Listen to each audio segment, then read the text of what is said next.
आज का हमारा टॉपिक जैसे कि आपने देखा ही होगा, how to control your mind.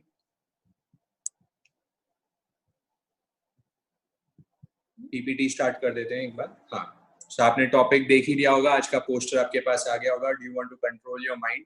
तो पूरा माइंड पे फोकस करते हुए हमने आज का हमारा टॉपिक प्लान किया हुआ है। और ये टॉपिक एक दिन नहीं होगा, 2-3 दिन चलेगा। तो मैं उसकी पूरी भूमिका भी आपको पहले ही बता दूंगा कि इस टॉपिक में क्या क्या कवर होने वाला है, क्योंकि माइंड ये पूरा बेस है, मन पूरा बेस है धर्म को समझने के लिए भी। तो आज हम थोड़ा अलग करते हुए मैं आप लोग से पूछना चाहूंगा कि क्या आप लोग खुद की ऑटोबायोग्राफी जानना चाहते हैं क्या? क्या मेरी ऑटोबायोग्राफी, मेरी आत्मकथा, इस जीव की आत्मकथा क्या है, क्या ये आप जानना चाहते हैं क्या? तो आई होप सबको ही ये इंटरेस्ट होगा कि मेरी आत्मकथा क्या है, मेरी ऑटोबायोग्राफी क्या है। तो इसी के साथ मैं आज का सेशन शुरुआत करूंगा। आज हमारा ध्यान जो हम लास्ट में कराते हैं, ऐसे तो 5 बजे से 5:15 तक हमारा ध्यान का टाइम होता है, पर आज उसी ध्यान को हम थोड़ा पहले करने का प्रयास करेंगे और अभी हम ध्यान की अवस्था में बैठेंगे। तो मैं सभी से रिक्वेस्ट करूंगा कि सब आंखें बंद करके आज खुद की आत्मकथा को सुनने का प्रयास करें। उसका चिंतन जैसे जैसे मैं बोलते जाऊंगा और महक आपको बताते जाएगी, उसका चिंतन और उसका ध्यान आपको करते जाना है। तो सभी आंखें बंद करके जहां जहां भी आप सेशन को चालू रखें बस, क्योंकि पीपीटी पे कुछ भी नहीं चलने वाला है, सिर्फ मेरी बोलना ही चलने वाला है। तो आपको बस वही इमेजेस और वही चित्र आपके विजुअलाइज करते जाने हैं आपके मन में। तो आप लोग कृपया करके सभी आंखें बंद कर लें और ध्यानस्थ मुद्रा में बैठ जाइए।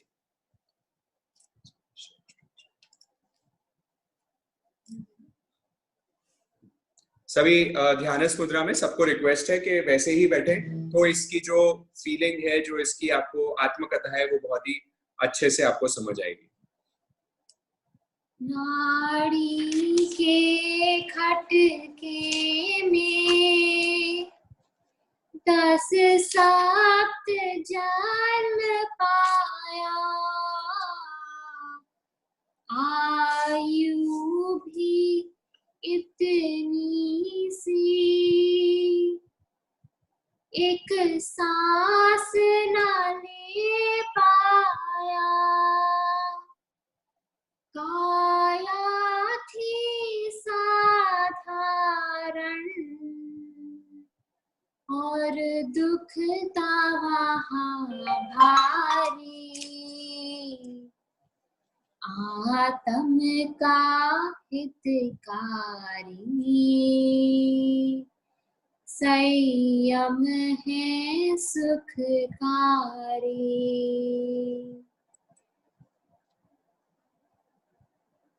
आज हम सुन रहे हैं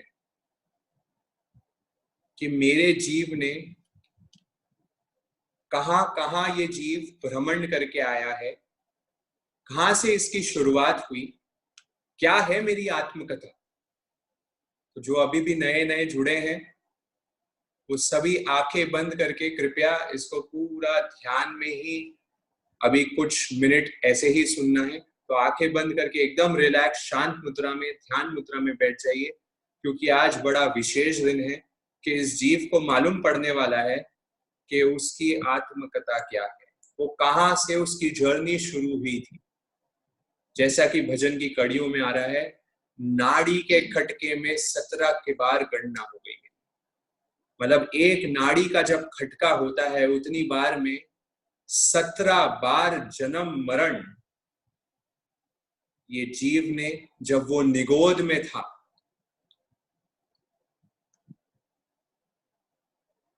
निगोद में साधारण उसका शरीर था। मतलब एक शरीर में बहुत सारे जीव एक साथ जुड़े हुए थे, सब कॉमन शेयरिंग वाला सिस्टम चल रहा था। मेरे जीव के साथ बहुत सारे जीव एक साथ जुड़े हुए थे और एक ही हम सबका शरीर था। और उसमें भी एक सेकंड तो बहुत ज्यादा हो गया, एक मिली माइक्रो सेकंड में, एक समय में मैं 17 बार जन्म मरण कर दिया।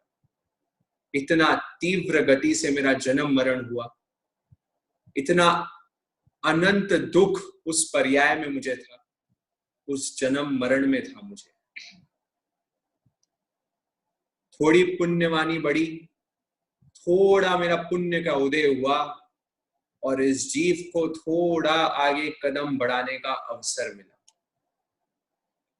एक जीव मोक्ष पाया, व्यवहार में यह आया, उपकृति है सिद्धों की, जीवन जो विकसाया, बुद्धगल के परावर्तन, गिनती भी वहाँ हारी, आत्म का हितकारी, संयम है सुखकारी। अनंत उपकार, सबसे पहला उपकार और ग्रैटिट्यूड अगर इस जीव को किसी का भाना चाहिए तो भजन की कड़ियों में बता रहे हैं कि उपकृति है सिद्धों की। एक जीव जब यहां से मोक्ष गया, जब वो सिद्ध हुआ, तब थोड़ी इस लोक में स्पेस खाली हुई और तब इन अनंत जीवों में से मेरे जीव का पुण्योदय हुआ, पुण्य का थोड़ा मार्जिन ऊपर हुआ, जिसकी वजह से मुझे एक अवसर मिला, मुझे एक चांस मिला। हम सुनते हैं लाइफ इज अ रेस, ये बहुत कॉम्पिटिटिव वर्ल्ड है। निश्चित ही ये बहुत कॉम्पिटिटिव वर्ल्ड था, क्योंकि उस रेस में, उस अनंत जीवों की रेस में, उस कंपटीशन में, उस स्पर्धा में मुझे बाहर आने का अवसर प्राप्त हुआ। मैं अव्यवहार राशि से व्यवहार राशि में आ गया और इस जीव की जर्नी शुरू हुई।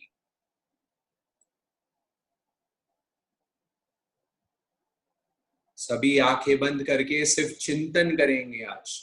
ये जीव की कहानी चल रही है, बहुत प्रमुख कहानी है कि कहां से मेरी जिंदगी शुरू हुई थी, कैसे कैसे मेरे कंपटीशन से मैं आगे बढ़ते हुए कितनी स्ट्रगल के बाद आके मैं आज जहां हूं वहां आया हूं। तो सभी शांत चित्त से आंखें बंद करके ध्यान मुद्रा में बैठेंगे और बस अपनी जर्नी का पूरा इवैल्यूएशन और ऑब्जर्वेशन करेंगे। अनंत उपकार करके वो एक सिद्ध जब हुआ, तब इस जीव को एक अवसर मिला बाहर आने का, और वो पुण्योदय से मैं अब एकेंद्रिय के स्तर पे आ गया, मैं व्यवहार राशि में आ गया। व्यवहार राशि में आने के बाद पंच एकेंद्रिय के जीव ने, कभी मैं पृथ्वी काय बना, कभी मैं अप काय बना, कभी मैं तेयु काय बना, कभी वायु काय बना। वहां पे भी भगवान ने बताया पृथ्वी काय में गयो, उक्को समझीवो उ संवत से, कालम संखायम संयम होयम अपमाय। भगवान गौतम स्वामी को कह रहे हैं, हे गौतम, तू अब क्षण भर का भी प्रमाद मत कर, तू तेरी आत्मा की आत्मकथा देख कि तू कहां कहां से आया है। तूने पृथ्वी काय में, जब तू अर्थ रिलेटेड जीवों में था, जहां तू एकेंद्रिय था, सिर्फ तेरे पास स्पर्श इंद्रिय थी, वहां पे तूने असंख्य बार, मीनिंग अनकाउंटेबल बार जन्म मरण किया। वहां मैंने कुछ समता रखी, वहां मेरा पुण्य को जोर वापस थोड़ा बढ़ा, तब ये जीव को वापस अवसर मिला इन पृथ्वी अप मतलब पानी के जीव से, फायर के जीव से, विंड के जीव से, वनस्पति के जीवों से, इन जीवों से ऊपर बढ़ने का इस जीव को अवसर मिला, जहां उसने असंख्य एवं अनंत बार जन्म मरण किया।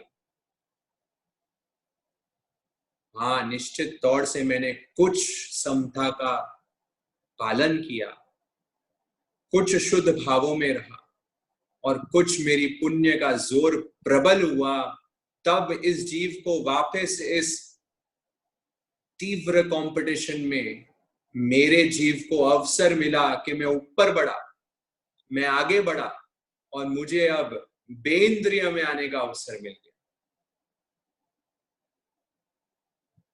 अब 2 इंद्रिय आ गई मेरे पास, बेंद्रिय के जीव में आगे बढ़ा मैं।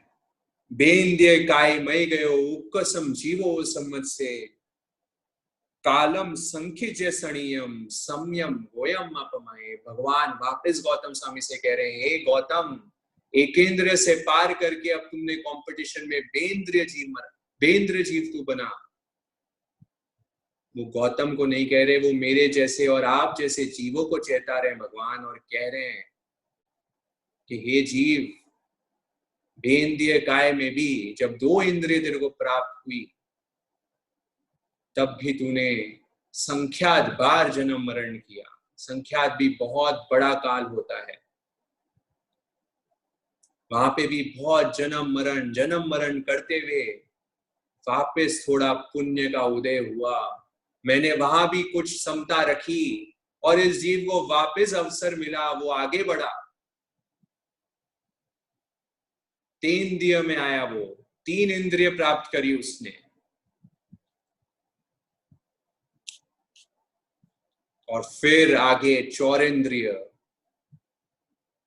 मतलब मैंने कभी चींटी बना, कभी मकोड़ा बना, कभी ये छोटे छोटे जीव जो आपको दिखते हैं जिनका शायद हमें नाम भी नहीं मालूम पड़ता, कभी मक्खी, कभी मच्छर, कभी लट, कभी क्या बना मैं, कहां कहां मैं नहीं पहुंचा। ये सब जर्नी से गुजरता हुआ मेरा जीव आया है, 100% आया है, तब जाके मैं यहाँ पे आज हूं। ये स्ट्रगल, ये ऑटोबायोग्राफी चल रही है आपकी और मेरी। बेंद्रिय, तेंद्रिय, चौरेंद्रिय, 4 इंद्रिय, वहां पे भी संख्यात बार जन्म मरण का खेल, कितनी वेदना। कभी पैरों तले कुचला गया, कभी किसी ने मुझे उठा के बाहर फेंक दिया, कभी किसी ने मुझे तड़पा तड़पा के खाया। ऐसी असंख्य वेदना, अनंत वेदना के साथ मेरा जीव गुजरा। इतना दुख पाया उन श्रेणियों में, कुछ बोल नहीं सकता था, कुछ बोल नहीं पाता था, व्यक्त नहीं कर पाता था अपनी वेदना। इतनी पीड़ा के साथ यह जीव गुजरा, इतनी स्ट्रगल के साथ आगे गुजरा, और वापस अनंत पुण्य का मैंने बंद किया, समता रखी और पुण्य का उदय हुआ। तब जाके यह जीव 5 इंद्रिय वाला बना, पंचेंद्रिय बना।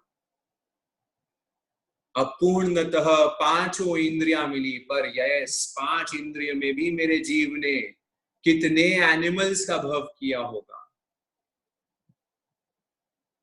कभी गाय, कभी भैंस, कभी क्या, कभी शेर, कभी वाइल्ड एनिमल्स, कभी तिर्यंश के भवों में। ऐसे 5 इंद्रिय के जीव में बहुत बार बना, पर वहां पे भी मेरे पास मन नहीं था, असन्नी था। और क्या क्या नहीं हुआ वहां पे भी मेरे साथ। कभी मुझे कत्ल खानों में लेके चले गए, कभी मुझे ट्रकों में एक साथ भर दिया गया, कसाईयों ने मुझे काटा, मेरे सामने मेरे बच्चों को मारा, मेरे कान मरोड़े, मेरे पे अत्याचार हुए, अनंत दुख, कभी भूख प्यास गर्मी के लिए मैं सहन किया, खाने को पूरा मिलता नहीं, आहार संज्ञा मेरी तृप्त हुई नहीं, धूप सर्दी गर्मी सब सहन किया मैंने।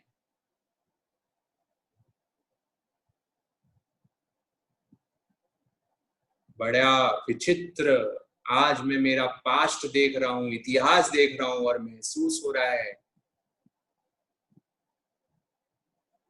कि बहुत भारी स्ट्रगल्स के बाद ये जीव यहां पहुंचा है।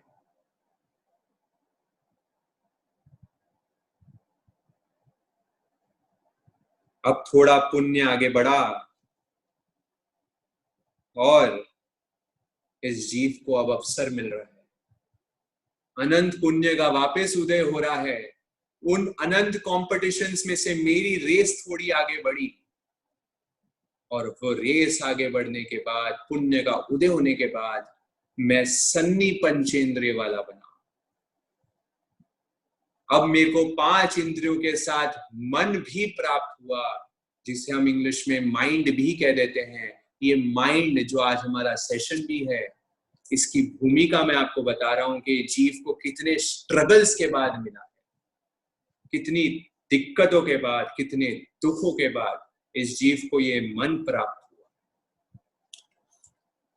इस जग के प्रदेशों में नहीं एक भी बच पाया, मृत्यु जिन पे है अनंत, यह जीव ना कर आया, और काल चक्र का भी नहीं वक्त एक खाली, आत्म का हितकारी, संयम है सुखकारी।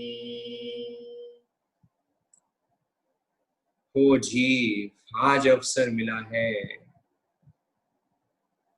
सब ध्यानस्थ मुद्रा में, सब आंखें बंद करके गहरे चिंतन में रहे। यह अवसर है, यह पूर्व क्षण है, शायद यहां से भी किसी जीव की दृष्टि में परिवर्तन हो सकता है, शायद यहाँ पे भी सम्यक ज्ञान उत्पन्न हो सकता है, क्योंकि शास्त्रों में अनेक वर्णन आते हैं जहाँ जाति स्मरण ज्ञान, जहाँ पिछले भवों का ध्यान करते करते जीव को सम्यक का बोध हो जाता है और जीव आगे बढ़ जाता है। इसलिए अपने इतिहास को बड़े अच्छे से देखें, अपनी आत्मकथा को आत्म विभोर होके सुने। कितनी स्ट्रगल्स के बाद निगोद से लेके एकेंद्रिय, बेंद्रिय, तेंद्रिय, चौरेंद्रिय, पंचेंद्रिय, असन्नी पंचेंद्रिय, बिना मन का पहले था, और अब पुण्य का जोर बढ़ रहा है और उसको अवसर मिला सन्नी पंचेंद्र का भव, उसको ये मनुष्य का भव मिला, ये मानव जीवन मिला। कितनी रेस में से गुजरते हुए, इतने कॉम्पिटिशन्स में गुजरते हुए मेरे जीव को ये अपूर्व दुर्लभ अवसर मिला, जहां अब उसका मानव के रूप में जन्म हुआ। और ये मानव में भी कोई कम कंपटीशन नहीं था। अनंत अनंत कॉम्पिटिशन्स के बाद यहाँ पे भी कितनी बार शायद मैंने जन्म मरण किया होगा, कितना दुख सा होगा। कभी कोई नीची जाति में पैदा हो गया, कभी कोई अनार्य क्षेत्र में पैदा हो गया, और कितने ही लोगों के साथ मेरा संबंध हुआ होगा। भगवान तो ये भी कहते हैं कि ऐसा संसार में कोई जीव ही नहीं है जिसके साथ मेरा नाता नहीं हुआ। कोई मेरा माता है, कोई मेरा पिता है, कोई मेरा भाई रह चुका है, कोई मेरी बहन रह चुकी है, कोई मेरी पत्नी रह चुकी है। ऐसा संसार का एक भी जीव नहीं है इस जीव ने जिसके साथ नाता नहीं किया। कभी पितु बना माया, कभी बहन कभी भाया, नहीं जीव बचा कोई, संबंध न हो पाया, झूठे इन रिश्तों में हुआ नाश मेरा भारी, आत्म का हितकारी, संयम है सुखकारी, पथ मुक्ति श्रेयकारी, दीक्षा है सुखहारी। बिल्कुल, कभी पिता बन रहा हूं, कभी भाई बना, कभी बहन बना, और इस जीव ने कितने ही जीवों के साथ नाते किए। और तब जाके उसको ये दुर्लभ अवसर शायद प्राप्त हुआ कि इस मनुष्य भव में भी उसको आर्य क्षेत्र मिला, आर्य जन्म मिला, आर्य कुल मिला।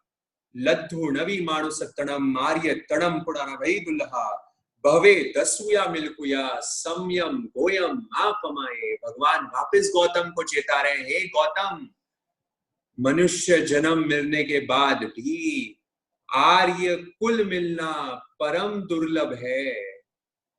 और मेरी पुण्यवाणी का जोर अभी बढ़ा हुआ है, बहुत बढ़ा हुआ है। यहाँ जितने जन सेशन सुन रहे हैं, सबकी अनंत पुण्य का उदय हुआ हुआ है कि मनुष्य जन्म के बाद भी मुझे अब क्या मिला हुआ है, मुझे आर्य कुल मिला हुआ है, मुझे जैन कुल मिला हुआ है, या फिर कोई उच्च कुल प्राप्त हुआ हुआ है।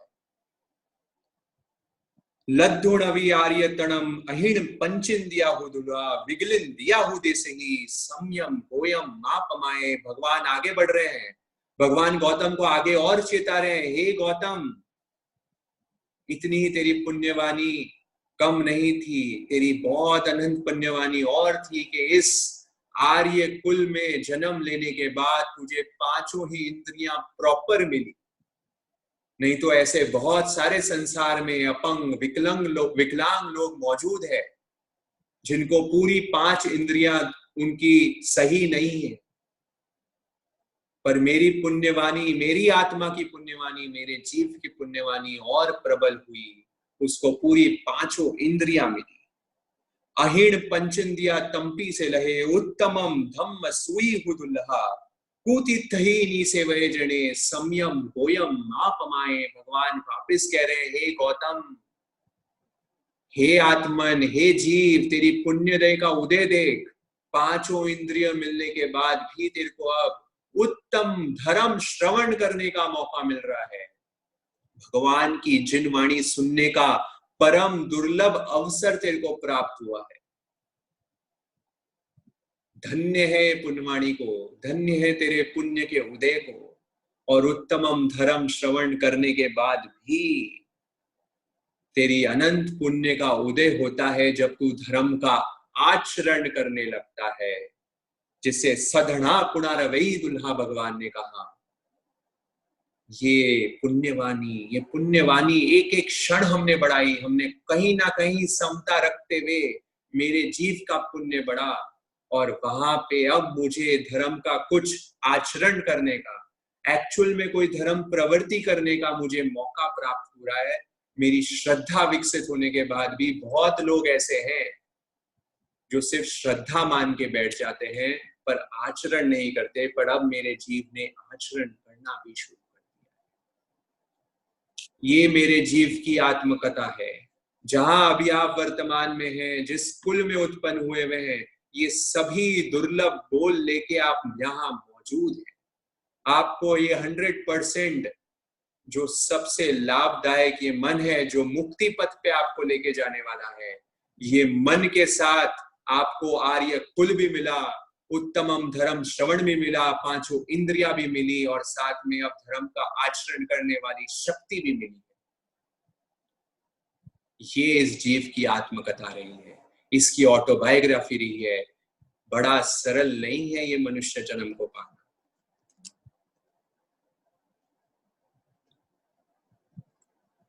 दुर्भेद ग्रंथि है ये, प्रभु वीर ने फरमाया, मिथ्या का जोर घटा, तब जीव यहाँ आया, पुरुषार्थ प्रबल करना, रुकने की नहीं बारी, आत्म का हितकारी, संयम है सुखकारी, कभी रंग बना राया, पदवी आनंद पाया, शुद्ध संयम का पालन अब तक नहीं कर पाया, अब कृपा दृष्टि रखना, गुरुवर मेरे उपकारी, आत्म का हितकारी, संयम है सुखकारी, सर्वस्व समर्पण है, चरणों में तेरे आया, मेरे पुण्य का जोर बढ़ा, आश्रय तेरा पाया, आज्ञा के पालन में मुदिता मेरी विस्तारी, आत्म का हितकारी, संयम है सुखकारी, पथ मुक्ति श्रेयकारी, दीक्षा है दुख हारी। अनंत बार मेरे जेब ने कभी वो रंग बना, कभी राया बना, और संयम के बाने भी कितने बार पहन लिए, पर आज मेरे अनंत पुण्य का उदय मिल रहा है कि मुझे अब सम्यक समझ मिल रही है और गुरु चरणों का अवसर प्राप्त हो रहा है। ऐसे शुभ गुरु मिले, अरिहंत देव मिले, सुसाधु मिले और दया में धर्म मिला, ऐसी सम्यक वाणी जिनवाणी मुझे सुनने का अवसर हो रहा है। तो इसलिए हे आत्मन, अब मुझे पुरुषार्थ करना है, अब मुझे केवल आगे बढ़ना है और मुझे अग्रसर होना है मेरे मोक्ष पथ पे। धीरे से अपनी आंखें खोल लें।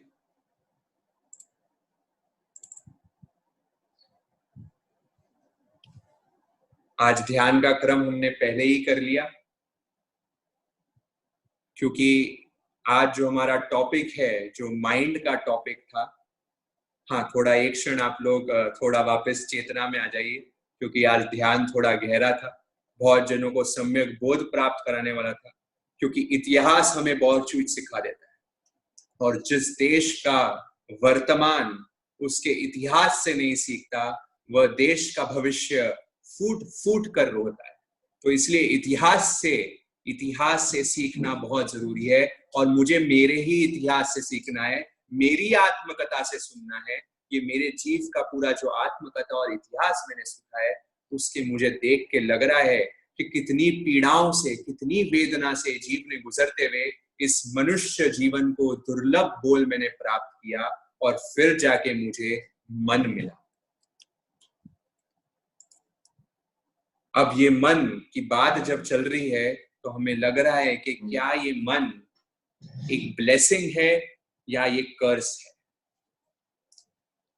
हाँ, तो मन हमारे लिए एक वरदान भी हो सकता है और हमारे लिए एक अभिशाप भी हो सकता है, क्योंकि हम सब जानते हैं हमारा मन भी ऐसा ही है। कभी तो हमसे बहुत अच्छी चीजें करवा देता है और कभी ऐसी चीजें करवाता है जो हम सोच भी नहीं सकते कि वो हमारा मन ऐसा भी बोल सकता है। तो वो भगवान की जैसी ऊंची सोच भी रख सकता है और हैवान की जैसी नीची सोच भी रख सकता है। तो इसी को हम एक स्टोरी के माध्यम से समझते हैं कि एक ही इंसान का माइंड कुछ देर पहले कैसा था और कुछ देर बाद कैसा था। तो ये स्टोरी है, बहुत फेमस स्टोरी है ये, प्रसन्न चंद्र राजर्षि की। ये राजा थे और इन्होंने सम्यक बोध प्राप्त करके दीक्षा ग्रहण कर ली। बहुत फेमस राजा थे और सम्यक बोध प्राप्त किया और सही समझ आई और उन्होंने दीक्षा ग्रहण कर ली और खूब तपस्या की, खूब आराधना की, ध्यान किया, बहुत लंबे लंबे समय तक उन्होंने ध्यान किया। तो वहीं पास में भगवान महावीर और राजा शैनिक थे और उन्होंने राजा शैनिक ने वहां से गुजरते हुए देखा। तो वहां वो ध्यानी मुनि को देखा, वो राजा को देखा जो सब संसार को त्याग कर, सब छोड़ छाड़ कर मुनि बन गए हैं और इतनी ऊंची धर्म की आराधना कर रहे हैं। तो उनको क्यूरियोसिटी हुई कि ये इतना ध्यान कर रहे हैं, इतनी घोर तपस्या कर रहे हैं, इसका क्या फल प्राप्त होगा, इनके माइंड में क्या चल रहा है, इनके माइंड में क्या चल रहा होगा ऐसा कि कैसे ये अपने कर्मों को ये कम करेंगे, वो जिज्ञासा उनके सैनिक राजा के माइंड में उठी। और उन्होंने भगवान से पूछा कि भगवान, अभी इनके समय में अगर अभी इनका काल हो जाए तो ये कहाँ जाएंगे? तो आप विश्वास नहीं करेंगे भगवान महावीर ने क्या उत्तर दिया होगा। भगवान महावीर ने उत्तर दिया कि अभी अगर इसी वक्त इनका काल हो जाए तो ये 7वीं नरक में जाएंगे, जो सबसे गंदी, सबसे भयंकर, सबसे लंबे पीरियड की नरक है, उसमें जाएंगे। तो राजा सैनिक तो शॉक में आ गए कि ऐसा कैसे हो सकता है भगवान, इतने गहरे ध्यान में उतरे हुए मुनि 7वीं नरक में कैसे जाएंगे? आप क्या बात कर रहे हैं? बट भगवान बोल रहे हैं तो सत्य वचन ही है। तो उन्होंने पूछा ऐसा क्या हो गया, ऐसा क्या चल रहा है उनके मन में कि वो इतने क्रूर कर्म उन्होंने बांध लिए। तो भगवान ने बताया, अभी वहां से 2 जने क्रॉस किए जहां पे वो ध्यान कर रहे थे, प्रसन्नचंद राजर्षि मुनि। तो 2 जने क्रॉस कर रहे थे, तो उन्होंने बात की कि कैसा राजा है ये, इसके शहर में तो, इसके नगर में तो छड़ाई हो गई है, दूसरे राजा ने आक्रमण कर दिया है और ये ध्यान में खड़ा हुआ है। इसके परिवार वालों को इतनी जरूरत है अभी, उसका उनका बेटा, उनकी पूरी फैमिली अभी इतनी परेशानी में है, इतने दुख में है, कैसे ये अपने सारे कर्तव्य छोड़कर, अपनी रिस्पॉन्सिबिलिटीज छोड़कर ये वहां पे ध्यान कर रहा है? कैसा राजा है ये? इसको बिल्कुल भी शर्म नहीं आ रही है, अपने सब कर्तव्यों से विमुख हो चुका है और यहाँ पे ध्यान कर रहा है। तो प्रसन्नचंद राजर्षि का मन धीरे धीरे चेंज होने लग गया। उन्होंने वेश तो साधु का धारण किया हुआ था, बट मन में चेंजेस आने लग गए। मन सोचने लग गया कि हाँ, मैं राजा हूँ और मैं क्या कर रहा हूँ। उनका माइंड चले गया उस लड़ाई में, जो लड़ाई उनके नगर पे हुई थी, और वहां वो अपने मन से युद्ध करने लग गए। वो वहां पे शस्त्र अस्त्र चलाने लग गए अपने मन से ही सिर्फ, और दूसरे राजा को हराने लग गए।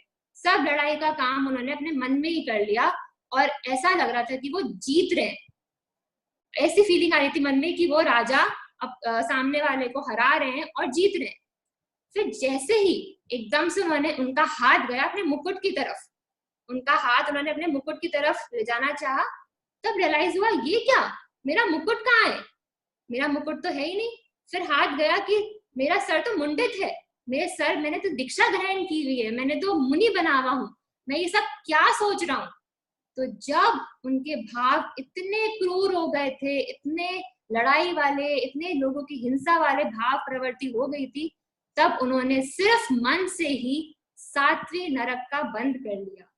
और जैसे ही हाथ गया सर पर और उनको लगा कि मैं तो मुनि हूँ, मैं तो एकदम शांत स्वभाव वाला हूँ, मुझे ये सोचना, मैंने क्या क्या सोच लिया, ये सब मेरा कितना बड़ा पाप कर दिया मैंने ये सोचकर, मुझे इसका प्रायश्चित करना पड़ेगा। और मन ही मन प्रायश्चित करते करते भाव, उनकी फीलिंग्स बहुत प्योर होती गई, भाव बढ़ते गए, चढ़ते गए, और कुछ ही देर में तो देवदुंदुभी बज गई और उनको केवल ज्ञान प्राप्त हो गया। तो राजा सैनिक पूछे भगवान से, ये किसके लिए अभी केवल ज्ञान, किसके लिए अभी देवदुंदुभी बज रही है, क्या हुआ है भगवान? तो भगवान बोल रहे हैं, जिनकी अभी नारकी का बंध था, 7वीं नारकी का, उनके लिए तो अब देवदुंदुभी बज गई है, वो तो केवल ज्ञान को प्राप्त कर चुके हैं। तो आप देखिए, कुछ ही क्षणों पहले वो 7वीं नरक इतने क्रूर कर्म करके सिर्फ भावों से कितना नीचे गति का बंद कर लिया, और कुछ ही क्षणों में तो केवल ज्ञान को प्राप्त कर गए। तो ये है हमारे मन का फेर। हम देखते होंगे हमारी लाइफ में भी हमारे थॉट्स, तो अभी सबके थॉट्स आफ्टर दिस मेडिटेशन, सबके थॉट्स तो खूब चढ़े हुए हैं, खूब बढ़े हुए हैं आगे। ऐसा लग रहा है कि बस क्या जीवन है ये, क्या लाइफ है, अभी सब छोड़ छाड़ के अभी चल जाते हैं हम तो। और जैसे ही सेशन ओवर होएगा, हम वापस हमारे घर की चीजों में, हमारी लाइफस्टाइल में व्यस्त हो जाएंगे और लगेगा कि नहीं, वही बेस्ट है, यही लाइफ अच्छी है, रिलैक्स चल रही है, अच्छी चल रही है। तो यही हमारे मन के साथ होता है, कभी तो इतना अच्छा और कभी इतना खराब। जैसे हिटलर हो गए, या और भी ऐसे प्राणी हैं जिन्होंने अपने मन को नेगेटिवली यूज किया और उसको एज अ कर्स बना लिया। और जैसे गौतम बुद्ध हुए, स्वामी विवेकानंद जी हुए, इन्होंने अपनी माइंड को पॉजिटिव यूज किया और उसको अपनी ब्लेसिंग बना ली। तो ये हमारे ऊपर है, हम हमारे माइंड को कैसे यूज कर रहे हैं। बिल्कुल। तो ये आपने देखा कि मन की, अभी आपने देख लिया कि जैसा इंसान जो जीव उसका अगर सदुपयोग करना चाहे तो वो केवल ज्ञान को भी प्राप्त करा देगा, वो हमें मोक्ष लक्ष्य तक भी पहुंचा देगा। और अगर मैंने उसका दुरुपयोग किया, उसको नेगेटिवली यूज किया, तो ये मन की इतनी शक्ति है कि ये इसको 7वीं नरक तक भी लेके जा सकता है। 7वीं नरक के बारे में जब बताते हैं तो कहते हैं कि जो जीव जो पंचेंद्रिय है और जो सन्नी है, मतलब जो मन वाला है, वही केवल 7वीं नरक तक जा सकता है, बाकी के जीव नहीं जा सकते। और अगर मोक्ष की भी जब बात करते हैं तो वही जीव जा सकते हैं जिनके पास मन है। तो ये दो धुरी तलवार है, अगर इसको प्रॉपरली हम यूज करेंगे तो हम आगे बढ़ सकते हैं, और प्रॉपरली यूज नहीं करेंगे तो ये हमारे लिए एक कर्स, एक श्राप भी बन सकता है। तो अब हम आगे बढ़ते हैं कि आज हम क्या क्या चीजें हम कवर करने वाले हैं इस टॉपिक में। तो आप देखेंगे कि इस टॉपिक में हम टाइप्स ऑफ माइंड देखेंगे, फिर हम देखेंगे why the mind is uncontrollable, क्यों ये कंट्रोल नहीं होता है हमारा माइंड, ये कहाँ कहाँ जाता है, वेयर डज इट गो, और फिर हाउ टू कंट्रोल, जो मेन पार्ट है कि इस मन को वश में करे कैसे, क्योंकि एक साधे सब सधे। क्या कहावत आती है कि एक को साध लिया तो सब सध जाएंगे। तो हमें साधना है हमारे मन को, क्योंकि कहते हैं शास्त्रों में वर्णन आता है कि जिन्होंने अपने मन को साध लिया है वो तो बड़े बड़े राजाओं से भी क्या है, ज्यादा शक्तिशाली व्यक्ति है। इसलिए एक साधु जो होता है वो अपने मन पे इतना नियंत्रण किया हुआ होता है, गोपन किया हुआ होता है उसने अपने मन का, कि वो बड़े बड़े राजा भी उसके सामने शीश झुकाते हैं। वो शीश इसलिए झुकाते हैं क्योंकि उन्होंने अपने मन पे विजय प्राप्त कर ली है, और मन पे विजय प्राप्त करने वाला संसार को अपने वश में कर सकता है। तो ये चारों चीजों पे हम हमारे इस सेशंस के दौरान हम चर्चा करने वाले हैं। तो सबसे पहले हम थोड़ा बेस समझ लेते हैं कि टाइप्स ऑफ माइंड कौन से होते हैं, ये मन कैसे कैसे होते हैं। तो जो साइंस कहती है कॉन्शियस माइंड, सबकॉन्शियस माइंड और अनकॉन्शियस माइंड। वैसे तो मुख्यतः कॉन्शियस और सबकॉन्शियस ऐसे दो ही होते हैं, पर हमने अनकॉन्शियस मतलब बेहोशी वाला, जब आप मूर्छित होते हैं, ठीक है, जब आप बेहोशी में होते हैं, उस माइंड को अगर हम कुछ कह दें तो अनकॉन्शियस हो गया। जैसे सोते हुए भी मैं पूरा अनकॉन्शियस अवस्था में हो जाता हूँ, पर वो टाइम भी मेरा जो सबकॉन्शियस माइंड होता है वो एक्टिवेटेड रहता है। और सबकॉन्शियस माइंड साइंटिस्ट लगभग संभवतः कहते हैं कि 95% of our mind is subconscious, जिसे हम हिंदी में कहते हैं अवचेतन मन। ये अवचेतन मन जो है वो मेरा सबकॉन्शियस माइंड 95% हमारे ब्रेन का कॉन्स्टिट्यूशन होता है, और केवल 5%, 5% जो मेरा माइंड का पार्ट होता है, ब्रेन का पार्ट होता है, वो होता है मेरा कॉन्शियस, मतलब मेरा चेतन वाला मन। अब ये चेतन वाला मन जो मेरा कॉन्शियस माइंड है, जिसे प्रीफ्रंटल कॉर्टेक्स माइंड का पार्ट होता है, वहां ये स्टोर्ड होता है 5%। और जितनी भी एक्टिविटीज, जैसे अभी मैं बोल रहा हूं आपके सामने, तो ये बोलते वक्त भी जो मेरा माइंड यूज हो रहा है वो ये कॉन्शियस माइंड यूज हो रहा है, क्योंकि मुझे दिमाग लगाना पड़ रहा है। इसलिए आपने देखा होगा कि जब भी हम हमारे दिमाग को ज्यादा यूज करते हैं ना, तो हमें ना जल्दी से थक जाते हैं, हमें ना सर में थोड़ा दर्द होने लग जाता है, या हमें अब कुछ करने का और मन नहीं होता है, क्योंकि ये बहुत लिमिटेड स्टोरेज है। 5% बड़ा लिमिटेड स्टोरेज है, और इसको है ना, इसकी ग्लूकोज लेवल जितना हम यूज करते हैं, इसकी ऑक्सीजन और ग्लूकोज लेवल कम हो जाती है। तो अगर मुझे जैसे अगर कभी भी ऐसा कुछ हो, तो अगर आप ग्लूकोज या ऑक्सीजन लेवल को अपनी वापस बढ़ा देंगे, या फिर एक गहरी सांस भी ले लेंगे ना, तो आपको क्या लगेगा कि कॉन्शियस माइंड वापस थोड़ा जागृत हो जाता है, क्योंकि इसमें लिमिटेड कैपेसिटी है। और मुझे मेजरली ये कॉन्शियस माइंड पे वर्किंग करनी है, क्योंकि अवचेतन मन तो मेरी धारणाएं हैं, जो मेरे पास्ट में हो चुका है, जिसकी वजह से मेरी एक वायरिंग हुई हुई है, जिसे हम अगर हमारे धर्म के एंगल से समझना चाहें तो ये मेरे कर्म के संस्कार बैठे हुए हैं, ये धारणाएं मेरे मन में बैठी हुई है, और ये उदय आते रहेगा इसका, ये सब कॉन्शियसली में कुछ कुछ काम करते रहता हूँ। तो जैसे आप देखते हैं आजकल जो भी ड्राइविंग करते होंगे, या फिर साइकिल चलाते होंगे बच्चे अगर कोई है, तो आप लोग साइकिल या ड्राइविंग करते वक्त आपको बिना दिमाग लगाए आजकल आप लोग कर लेते हैं, है ना। कभी कभी तो मोबाइल पे बात करते करते भी आप लोग ड्राइव कर लेते हैं। क्यों कर लेते हैं? क्योंकि ये सब कॉन्शियस एक्टिविटी हो गई, अब आपको वहां पे दिमाग लगाने की जरूरत ही नहीं पड़ती।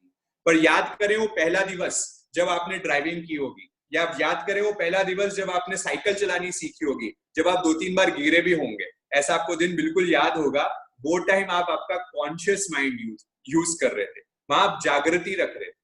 तो पूरे जो धर्म है उसमें मुझे ज्यादा फोकस करना है मेरे कॉन्शियस माइंड का, क्योंकि यही मेरे हाथ में है। ये जो पुरुषार्थ मैं कर पाऊंगा वो मेरे कॉन्शियस माइंड से ही कर पाऊंगा और मेरी जागृति भी वहीं रख पाऊंगा। तो ये 3 प्रकार के माइंड को एक थोड़ी क्लैरिटी के लिए आप लोगों को पहले टाइप्स ऑफ माइंड हमने समझा दिए कि टाइप्स ऑफ माइंड में होता क्या क्या। आगे बढ़ते हैं। दूसरा क्वेश्चन हमने जो हमारे पार्ट में आ रहा था, why is my mind uncontrollable. यार महक, ये माइंड की कितनी भी बातें कर लो पर लगता तो यही है कि माइंड तो पागलों जैसे बस भागते रहता है। वो कभी स्विट्जरलैंड पहुंच जाता है, कभी खानों में पहुंच जाता है, कभी पीने में पहुंच जाता है, और मेरी इच्छाएं मतलब अनकंट्रोलेबल है, ये तो रुकता ही नहीं है।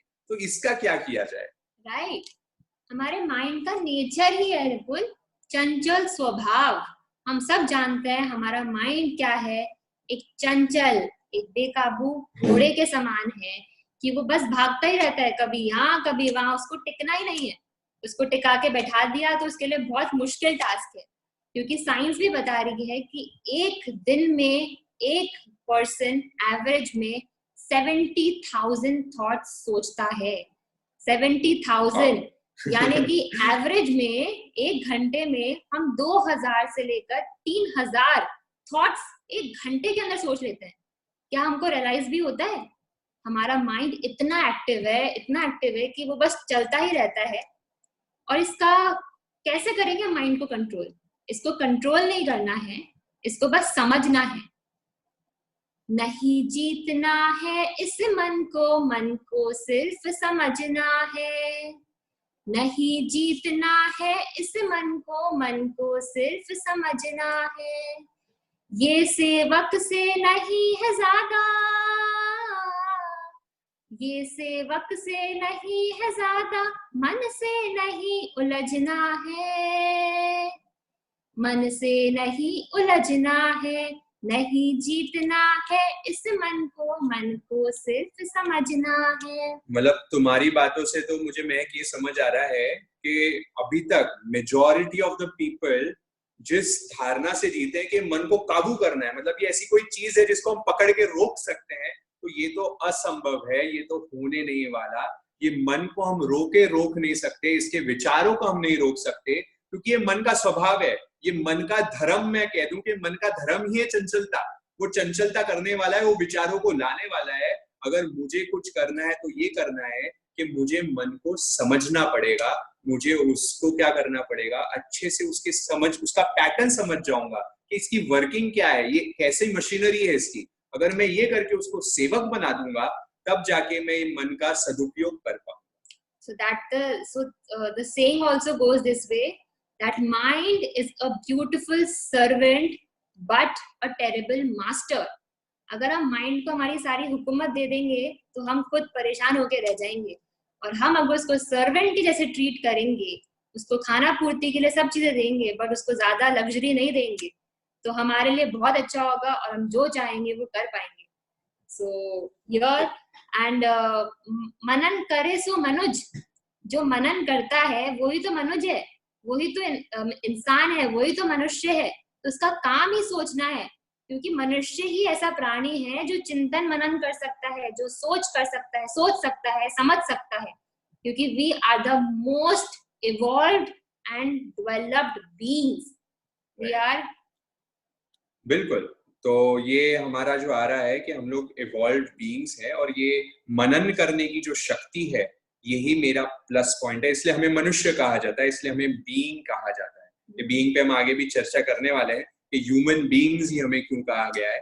तो इससे बिल्कुल हमें समझ आ रहा है, ये क्लैरिटी ले लें कि मन को काबू में रखना शायद असंभव है, पर उसको सेवक बना के रखना ये पूरे मेरे मन की बात है। ये मैं उसको अवश्य कर सकता हूँ, मैं उस चीज को हासिल कर सकता हूँ, क्योंकि मन के हारे हार हुई है, मन के जीते जीत सदा, सावधान मन हार न जाए, मन से मानव बना सदा। कल आप लोग से एक भजन भी शेयर किया था ग्रुप में, तो उसी गाने की ये वर्डिंग्स है जिसमें बहुत ही सुंदर आता है कि मन से हारे हार हुई है, मन से चाहे जीत सदा। तो ये इसको हारना है, जीतना है, ये मेरे बस की बात है, हमें कैसे करना है उसको। तो दिस इज द थिंग कि व्हाई इज माइंड अनकंट्रोलेबल। तो अब इसके आगे हम देखते हैं कि मेन रीजन अगर मैं इसके क्रक्स में जाऊं कि मेरा मन अशांत क्यों होता है, या ये भागता क्यों है, या ये अनकंट्रोलेबल है। यार बहुत लोग बोलते हैं भैया मन तो लगता ही नहीं है, हम ध्यान भी करते हो, आप लास्ट में करवाते हो, पर बहुत जनों के फोन और मैसेजेस आते हैं भैया मन तो है ना 10 मिनट तक लगता है, फिर यहाँ वहां भागने लग जाता है। 10 मिनट भी शायद ज्यादा बोल दिया। हाँ, कि 1 मिनट भी सांस पे हमारा जो हम ध्यान लगवाते हैं हर रोज, वो भी नहीं लगता है। क्यों नहीं लगेगा? क्योंकि मन का तो स्वभाव है, उससे आप टेंशन मत लीजिए, वो धीरे धीरे प्रैक्टिस से उसको हमें क्या करना है, उसको हमें हमारा सेवक बनाना है। और इसके अगर जब हम मुख्यतः रीजन में जाते हैं तो भगवान कहते हैं कि ये जो मेन रीजन है मन के भटकने का, मन के यहाँ वहां दौड़ने का, वो है संज्ञा, वो है डिजायर्स। तो ये डिजायर्स पे अगर तू जीत लेगा, अगर ये तू संज्ञाओं को समझ लेगा, तो तेरे को मन को काबू में करना, उसको सेवक बनाने का जो तेरा लक्ष्य है उसको तू कंप्लीट कर पाएगा। तो भगवान एक अलग रूप में समझा रहे हैं, भगवान डायरेक्टली नहीं हमें बोल रहे, भगवान मुझे इनडायरेक्ट रूप में बता रहे हैं कि पहले तू रीजन तो समझ कि मन कहाँ भटकता है, मन क्यों भटकता है, मन कैसे भटकता है। ये सब चीजों को तू पहले समझेगा तो तू ऑटोमेटिकली, अगर तू ये थिंग्स करने लग जाएगा तो तू ऑटोमेटिकली मन को अपने काबू में कर पाएगा। तो ये संज्ञा, पूरी संज्ञा जो भगवान ने बताई, ये डिजायर्स को मुझे अच्छे से समझना है कि डिजायर्स में होता क्या है, ये इच्छाएं होती क्या है। तो आप देखेंगे कि डिजायर्स में या तो मैं क्या करता हूं, आपने जिन्होंने भी ध्यान किया होगा, शायद आज भी थोड़ा ध्यान जब किया होगा, या तो आज तो मैं बहुत बोल रहा था तो शायद सबका मन सधा हुआ होगा, पर जब हम ब्रीथिंग वाला मेडिटेशन करते हैं तो आपने बहुत बार ध्यान दिया होगा, या तो मेरा मन क्या होगा, या तो पास्ट में जाता है या तो फ्यूचर में जाता है। इसके पास दो ही प्लेस है जाने के लिए, या तो ये पास्ट में जाएगा, भूतकाल में जाता है, या तो भविष्य काल में जाएगा। दूसरी इसके पास तीसरी कोई जगह ही नहीं है जाने की। तो अगर मुझे मेरे अभी भी आप देख लीजिए, जब भी आपका मन भटकता है ना, ये सेशन के दौरान भी बहुत लोगों को होता है, अरे यार ये तो मेरा सुना हुआ है, अभी मेरा मन का चल जाता है, ये तो मेरा सुना हुआ है, तो ये सुना हुआ भी कहाँ है, ये पास्ट में चले गया मेरा, ठीक है।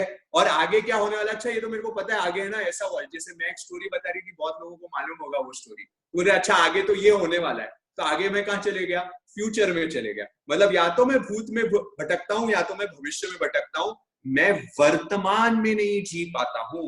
और ये क्रक्स है, ये धर्म की साधना है, ये सामायिक है, ये मेरी शुद्ध भावना, मेरा जो शुद्ध धर्म का जो पालन है वो वर्तमान में होगा। और जो बड़े बड़े साधक होंगे, जो बड़े बड़े ज्ञानी पुरुष होंगे, वो वर्तमान में जीने की कला को साध लेते हैं, तब जाके वो ज्ञानी बन पाते हैं। क्योंकि वर्तमान वर्ते सदा सो ज्ञानी जगमाए। जो वर्तमान में रहता है वो ही सच्चा ज्ञानी है, जो वर्तमान में रहेगा वही एक्चुअल जो मुनि होते हैं, वो संत होते हैं, वो ही है ट्रू पर्सन, ट्रू साधक। तो मैं वर्तमान से मुझे ये भी ध्यान आ गया कि जम्बू स्वामी सुधर्मा स्वामी से प्रश्न पूछ रहे हैं दैश्विकालिक सूत्र में, और दैश्विकालिक सूत्र के 4थे अध्ययन में जम्बू स्वामी, जो बाद में हम हिस्ट्री के पहलू देखेंगे कि कौन थे जम्बू स्वामी और कौन थे सुधर्मा स्वामी, आगे कभी किसी दिन पे हम देखेंगे, पर वो क्वेश्चन पूछ रहे हैं, कहम चरे कहम चिट्टे कहम मासे कहम सहे कहम भुजन तो बासन तो पाव कमम न बन रही। वो प्रश्न पूछ रहे सुधर्मा स्वामी से, हे भगवान आप कह रहे हैं कि उठने में पाप है, सोने में पाप है, चलने में पाप है, तो मैं करूं तो करूं क्या, मैं खाऊं तो पाप है, मैं उठूं तो पाप है, तो करना क्या। तो भगवान सुधर्मा स्वामी रिटर्न में आंसर कर रहे हैं, जयम चरे जयम चित्ते जयम मासे जयम से जयम भुजन तो भासन तो पाव कमम न बन रही।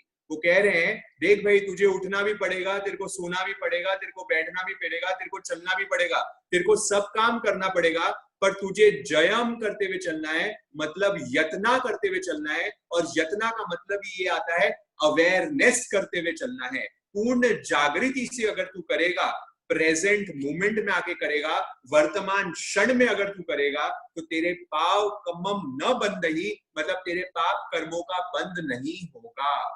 तो पूरी जो साधना है इसको समझना हमें पड़ेगा कि मुझे भूतकाल में नहीं भटकना, मुझे भविष्य काल में नहीं भटकना, मुझे सिर्फ be here now, be in the present moment. ये अगर मैं सीख लूंगा ना, बहुत कठिन है, आप ट्राई करना शुरू करें, आप खाना खाते वक्त भी ट्राई करें, है ना, खाना खाते वक्त सिर्फ खाने पे ही पूरा ध्यान, सिर्फ पूरा ध्यान ही खाने। बहुत बहुत सुनने में बड़ा सरल लग रहा है सबको कि है ना, ये तो हम करते हैं भैया, पर करने का जब मूवमेंट आएगा ना, आप देखेंगे 100% टाइम, मतलब 99% ऑफ द टाइम में मेरे माइंड को देखता हूँ यहाँ भटकेगा, वो यहाँ टिकेगा।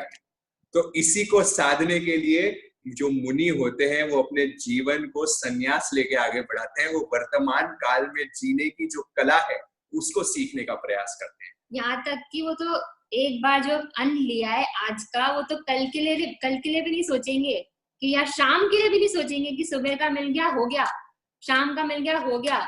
हम तो क्या करते हैं कि आज शाम को क्या बनाए, अगले दिन सुबह नाश्ता क्या बनाए, अगले दिन शाम को खाना। हम लोग के साथ तो बड़ी प्रॉब्लम होती है ये। बट ज्ञानी जन, मुनि जन को तो बेफिक्र फकीरों जैसे जीते हैं कि बस सुबह हो गया खत्म, शाम हो गया खत्म। वो फकीरों जैसे क्यों जी पा रहे हैं उसको समझना पड़ेगा, क्योंकि फकीर जो होता है वो ना भूत की सोचता है ना भविष्य की सोचता है, वो केवल अभी के में मस्त रहता है। सुख आते हैं दुख आते हैं, सुख जाते हैं दुख जाते हैं, इन्हें आते जाते सुख दुख में हम मस्त रहते हैं, हम मस्त रहते हैं, हम मस्त रहते हैं, हम मस्त रहते हैं। तो ज्ञानी कौन होता है? जो हर परिस्थिति में मस्त रहना सीख जाता है, वो वर्तमान में जीना सीख जाता है। तो पूरे आज जो ये मन का टॉपिक लेने का पर्पस ही ये था। देखिए ये तो बहुत गहरी साधना है, इसको हम जितना साधेंगे, इसलिए ध्यान में हम थोड़ा थोड़ा ट्राई करते हैं वर्तमान क्षण में जीने की, पर ये बहुत गहरी प्रैक्टिस है और उसको हमें हर मोमेंट ऐसा ना सोचे कि सामायिक वो टाइम की प्रक्रिया है, आप जो 1 घंटा लेके बैठे हैं वो उसकी प्रक्रिया नहीं है, वो तो उसकी ट्रेनिंग ग्राउंड है। लोगों को ये भ्रम हो जाता है कि मैंने आज समाइक कर ली है, 1 समाइक कर ली, 5 समाइक कर ली, 3 समाइक कर ली और मेरा आज का काम नक्की हो गया, मेरा धर्म हो गया। अरे ज्ञानी जन समझो क्या बोल रहे हैं भगवान, वो समाइक तो तुम्हारी ट्रेनिंग ग्राउंड थी, तुम्हें आगे जाके कितना काम करना है।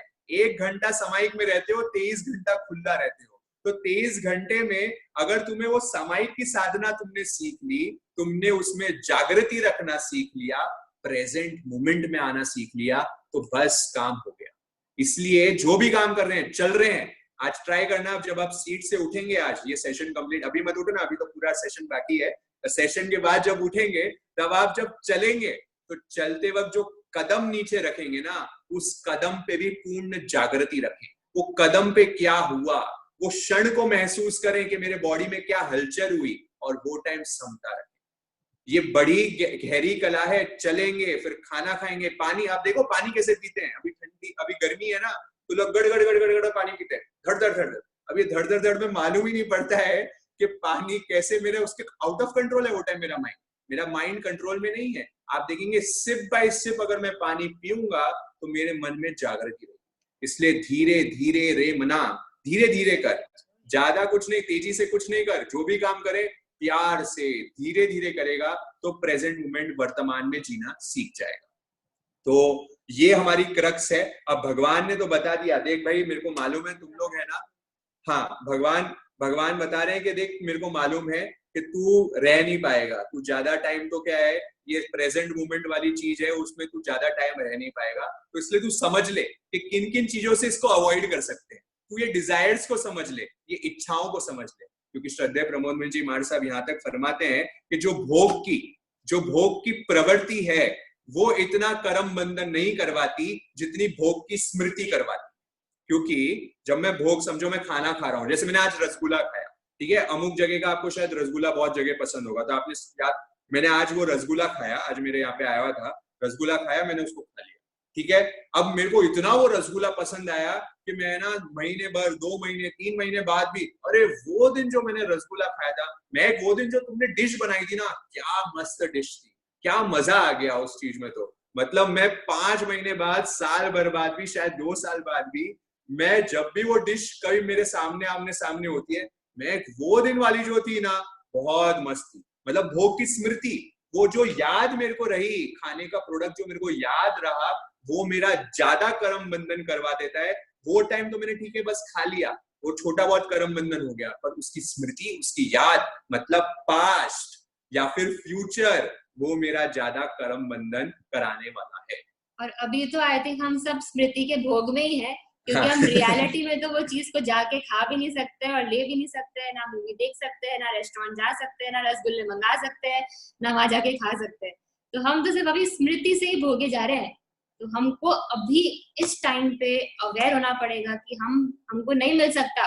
माइंड को समझा दो कि अभी नहीं मिलेगा थोड़े टाइम तक, तो स्मृति का भोग बंद कर दे और रियलिटी में आ जाए। अभी तो लोगों को वैसे ही कारणवश मन को समझाना पड़ गया है, पर आज भी आप देखेंगे ना फॉरेन टूर, समझो मैं शायद 2-3 साल पहले फॉरेन टूर के ले गया होगा, पर आज भी मैं उसको याद करता हूँ, अरे मैं वहां गया था, अरे वो क्या प्लेस थी, वो क्या सीनरी थी वहां पे, और क्या चीजें मैंने करी, मतलब वो क्या कर रहा हूं मैं, भोग की स्मृति। इसलिए महाराज जी फरमा रहे हैं, क्या फरमा रहे हैं, भोग की प्रवृत्ति जितना कर्म बंधन नहीं करवाती उतनी भोग की स्मृति करा देती है। इसलिए स्मृति से बचें, भविष्य और भूत में जाने से बचें, वर्तमान में जीना सीखें। हम देखते हैं कि हमने प्रवृत्ति का जब भोग किया, तब जैसे कुछ खाया या कुछ पहना, तो बस हमने पहना कुछ देर के लिए।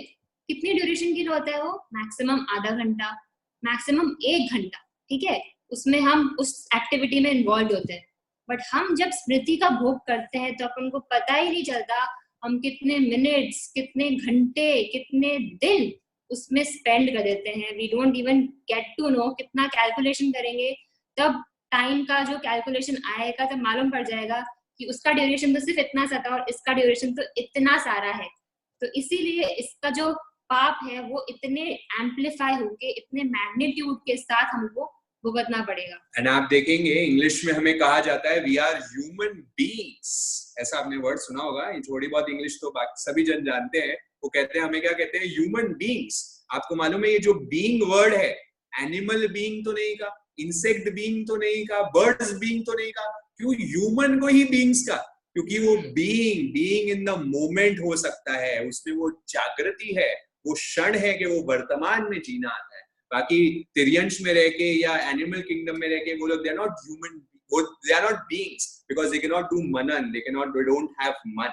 तो इसीलिए हमें ह्यूमन बीइंग्स कहा जाता है। अब भगवान आगे बता रहे हैं कि तू समझ ले, देख भाई, वाई ये माइंड क्यों अनकंट्रोलेबल होता है, वो डिजायर से होता है, वो संज्ञा से होता है, जिसे हम अगर थोड़ा बहुत हमारी लैंग्वेज में कहें तो संक्लेश ज्ञान, क्या बोलते हैं, संज्ञा, है ना, संज्ञा। ये कहीं मारा साहब और का नहीं बनाया हुआ है, ये हमारा ही इन्वेंशन है, ठीक है, तो कोई शास्त्रों में आप देखेंगे तो नहीं मिलेगा, पर ये क्या है, संक्लेश ज्ञान।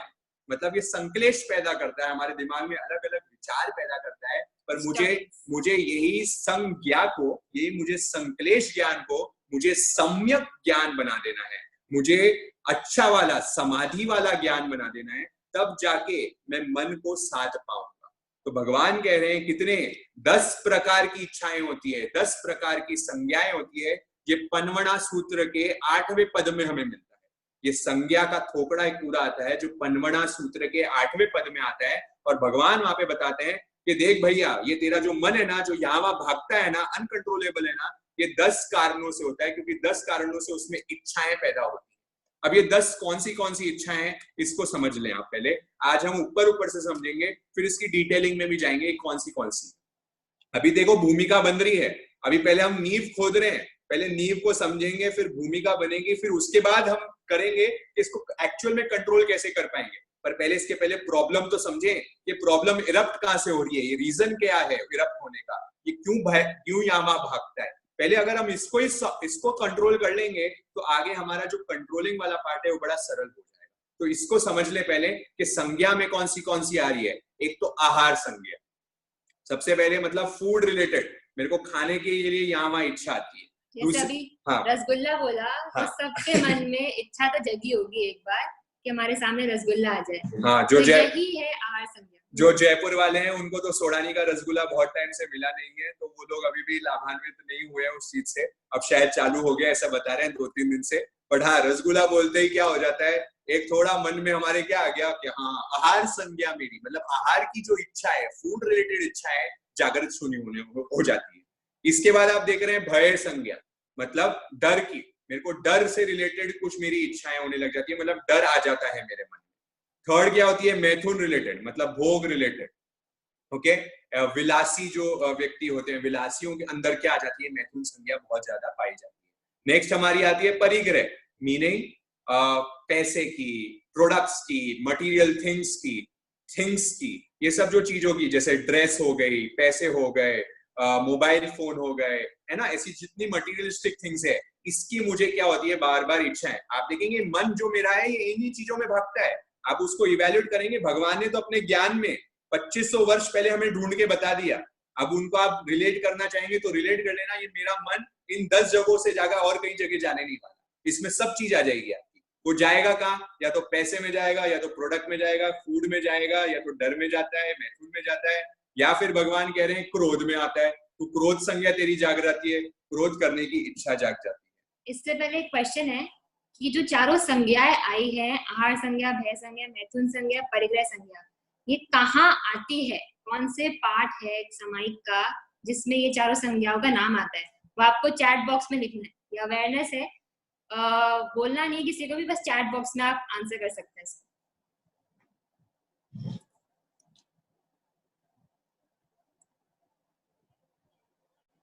कौन सी पाठी, पाठी का नाम लिखना है आपको। बिल्कुल, आंसर्स आ गए हमारे पास। तो ये चारों संज्ञा का नाम हम एवरीडे जब भी समाहित करते हैं तो इनका नाम तो लेते ही हैं कि हमने चारों संज्ञाओं में से कोई भी संज्ञा की हो तो तस्मिच्छामि दुक्कडम। तो अब ये मिच्छामि दुक्कडम तो दे देते हैं, पर लोगों को समझ नहीं आता है कि मेरी क्या हुई, ये संज्ञा हुई क्या। ये लोग लॉस्ट हो जाते हैं कि मेरी संज्ञा एक्चुअली में होती क्या है, कहाँ से आ जाती है, क्या चले जाती है। देखिए, इसको समझ के हमें छोड़ना पड़ेगा, क्योंकि जब तक समझेंगे नहीं तब तक ये मन यहाँ भागते रहेगा। तो एक एक करके हम देखेंगे कि कहाँ तक आ रहा है। बहुत लोगों ने आंसर बहुत करेक्ट कर दिए हैं, चैट बॉक्स पे आ गए हैं। आगे देखते हैं मेरे मन की इच्छाएं, मेरी जो संज्ञा डिजायर्स है वो कहाँ कहाँ जाते हैं। या तो क्रोध में, किसी पे एंग्री होता हूं मैं, ये 4 कषाय आ गए जो हम पहले भी डिस्कस कर चुके हैं। तो ये चारों कषाय जो आ गए मेरे, क्या हो गई, क्रोध, मान, माया, लोभ। मान मतलब ईगो, या तो मैं ईगो वाले मोशन में आ जाता हूँ, या फिर माया में आ जाता हूँ। अगेन मैं क्या कर लेता हूँ, इल्यूजन में किसी को भ्रमित करने में लग जाता हूँ। लोभ में क्या हो जाता है, लालच में आ जाता हूँ, मेरी लोभ संज्ञा जाग जाती है, इच्छाएं हो जाती है, और लोभ वाली संज्ञा जाग जाती है। और फिर भगवान लास्ट में कह रहे हैं 2 और है, ये शायद लोगों के लिए नहीं भी हो सकती है। एक होती है लोक संज्ञा।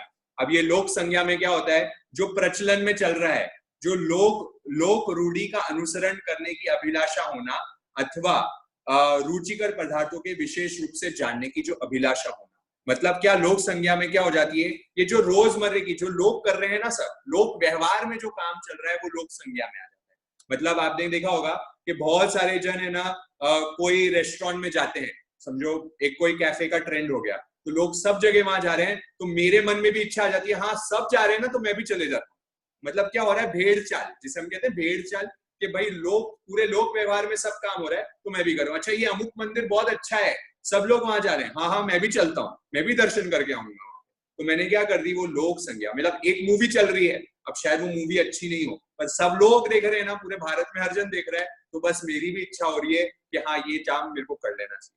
तो ये होती है लोक संज्ञा। जो चीज ट्रेंड में चल रही है, जैसे हम कहते हैं ना ये बहुत चल रहा है, ये बहुत ट्रेंड में है, जैसे कुछ गेम्स होते हैं, हाँ। जो भी वीडियो गेम्स है, जैसे पबजी वगैरह हो गए, भाई फ्रेंड ने बोला है खेलना है तो बस चालू करो और खेलो।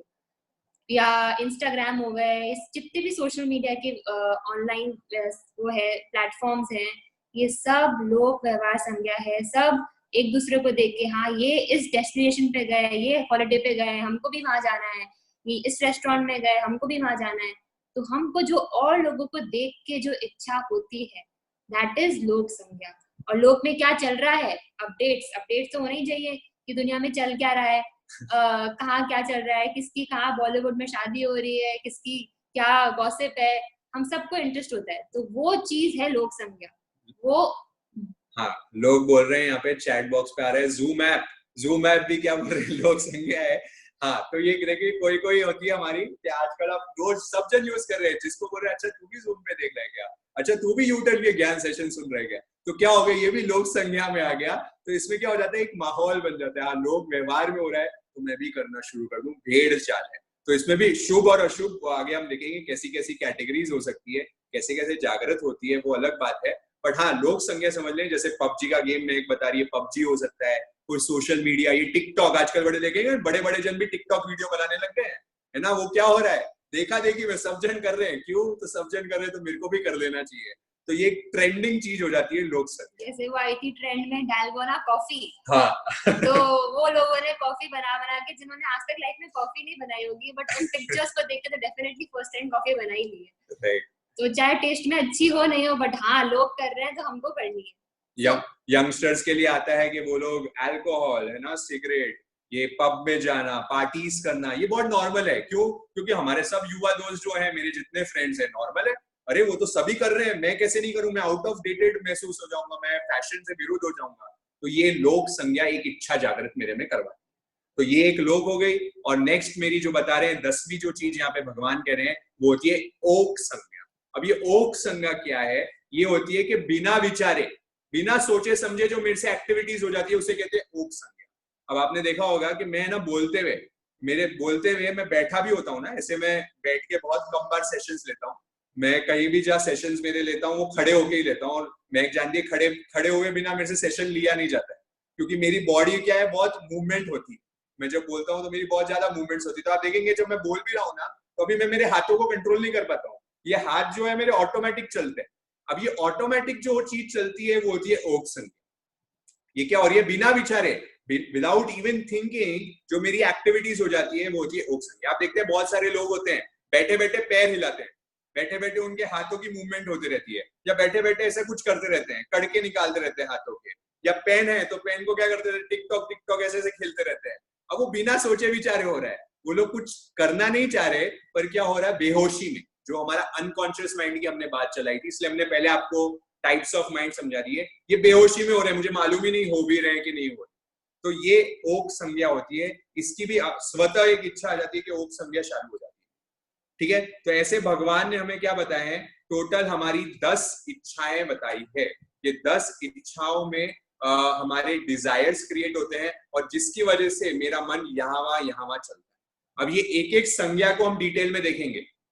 अब ये एक एक संज्ञा को हम देखेंगे कि इसका इरप्शन कैसे होता है, और इसको हम रोक कैसे सकते हैं, ये कैसे जगता है, ये कैसे बाहर आती है चीज, जैसे आर है, अब ये कैसे बाहर है, ये कैसे बाहर आती है, और कैसे मैं इसको रोक सकता हूँ, ये दोनों चीजें ही हम कल देखेंगे। अब समय हमारे पास आज कम रहेगा तो टॉपिक बढ़ जाएगा ये पूरा।